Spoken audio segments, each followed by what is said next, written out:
Moramo razumeti, da denar je pomemben. Okay. Seveda pač ljudje rečejo, da okay, denar ni najbolj pomembnejša stvar. Slišal sem enkrat, da denar ni najbolj pomembna stvar, ampak večino teh stvari, ki so bolj pomembne kot denar, se da z denarjem kupiti. Z denarjem se lahko naredi ogromno dobrih stvari, seveda tudi nekaj slabih, ampak to nas danes ne zanimajo.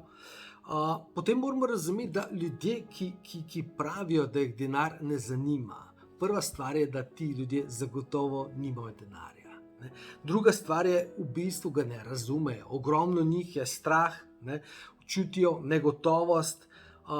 Tukaj so ljudje, ki pravijo, da jih zanima osebna rast, da jih zanima duhovnost, ki je nad denarjem, ampak v bistvu zopet ne razumejo denarja. Zato, ker videli bomo kasneje tudi že, da je dejansko denar posledica osebne rasti. Denar je posledica nekega našega dela na sebi, našega razvoja. To pomeni duhovnosti. To pomeni, če pravilno delaš na sebi, če se pravilno razvijaš, če imaš pravilne korake, če razumeš zakone, ki vladajo, potem avtomatsko moraš imeti denar, moraš imeti rezultat.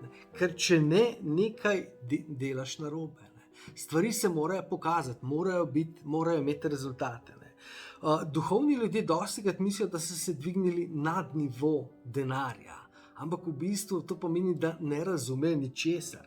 Ker dejansko pot duhovnosti vodi skozi denar, ker denar je praktično najlažje zmanifestirati.